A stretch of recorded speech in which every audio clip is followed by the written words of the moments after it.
Hi, this is Sarah Mikesell with the Pig Site, and today we're here with Maria Zieba. She is a VP of International Affairs for the National Pork Producers Council here in the United States. So thanks for being with us today, Maria.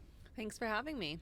Very good. And we're here at World Pork Expo, and this morning you participated kind of in a panel discussion that you had with media talking about lots of topics this morning. But I wanted to talk through a couple things that you were in your area of specialty.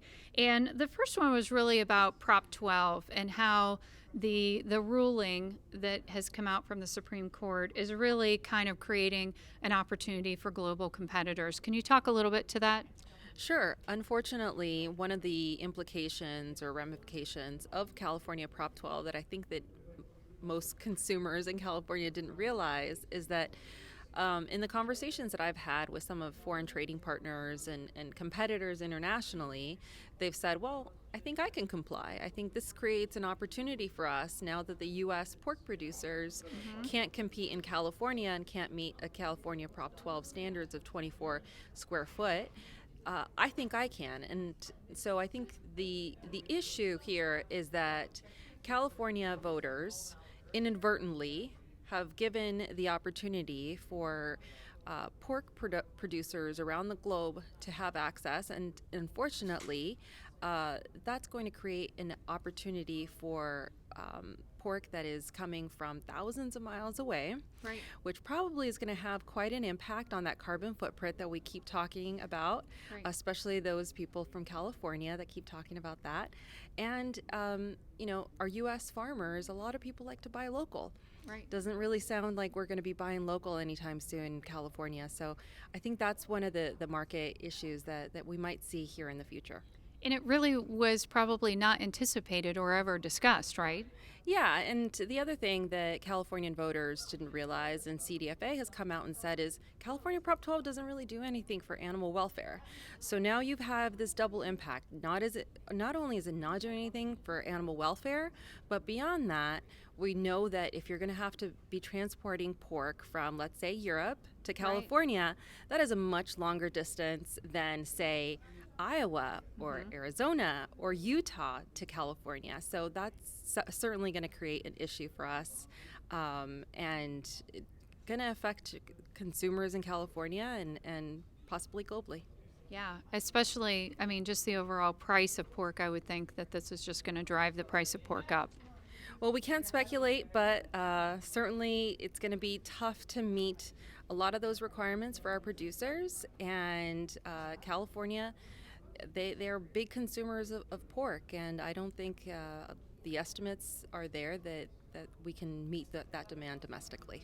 Yeah, and we heard today California consumes, I think they said 15 to 16% of U.S. domestic pork production. So that's a lot. I mean, that's more than I was expecting that number to be. Yes, our estimates are that California consumes about 15% of U.S. consumption, production, and beyond that, we know for a fact that we do not meet those criteria, and we won't be able to fulfill all those orders in California. There's just part of it is CDFA did a really slow job of rolling out the regulations. So even if we had our own U.S. producers trying to move forward and comply, well, it's really hard to do that when you don't have a final regulation in place until now. Right. So you have about a month to get everything in order, and that's just not enough time for most producers to comply. Right, because we're talking about major changes to an operation, structural changes, right? Major structural changes, but beyond that, the cost that goes along with that. And, another issue that people don't mention as much is you're going to have to have bigger barns, but you're not going to be able to have as many animals in that Right. barn. And that means that you're going to have to increase electricity costs to cool the farms down or the barns down, or heat them up in the winters. Those are all added costs, not to mention the land space that you need. And it's there's a lot of issues that go just beyond the supposed animal welfare. Right. Very good. Well, thanks for sharing that and kind of helping to highlight that. I wanted to switch gears next and talk about another issue that came up. And I think you described it as one of the things that keeps you awake at night, right? And you were talking about West Coast ports and contract negotiations with some of the labor there. I don't know enough. I just know enough to be dangerous. So I'm going to turn it over to you to help people understand what that issue is. Yeah, so for close to a year now, the West Coast ports, Long Beach, LA, Oakland, Seattle, have been operating, the longshoremen have been working without a contract in place. This has all been done in goodwill between the ports and the longshoremen continuing to work as they deal with their contract negotiations. The contract is split into 4 different areas. We know that there's been some movement in specific areas, but unfortunately the last known movement that we saw was in April. So close to a year now, no contract in place. Things kind of came to a head on Friday as we saw that people became frustrated, got sick, didn't turn up to work, and that really did start creating this backup at the ports, especially for a perishable product like pork. Right. So the highest value that we get for our pork products internationally is that fresh pork. If we can get it from the plant to, let's say, a Japanese market, they will pay premium for a product like that. But what happens when you get it to the port and all of a sudden there's somebody that isn't available to move it onto a ship? Well, that means that product is staying there. And you've either got to freeze it or figure out another way to move it off. We haven't been able to figure out another way of moving it off, so likely that product is ending up in a freezer space. That means it's just lost a lot of value and it needs to be sold to a different market because, hey, that Japanese consumer wanted fresh pork. They didn't want frozen pork. And so that's created some issues.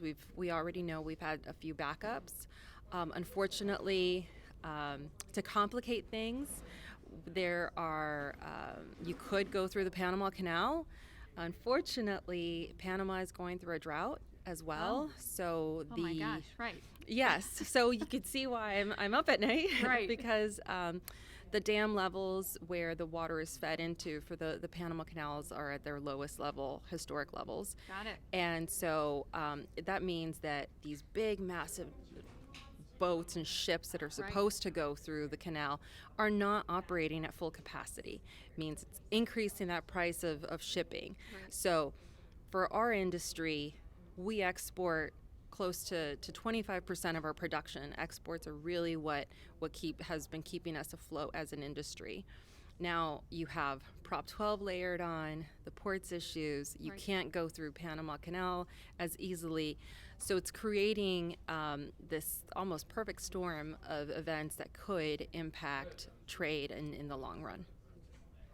That's a lot to take in, right? And there's probably, it's sort of out of our hands, right? I mean, a lot of this, even the backup is out of our hands because of Mother Nature, it sounds like.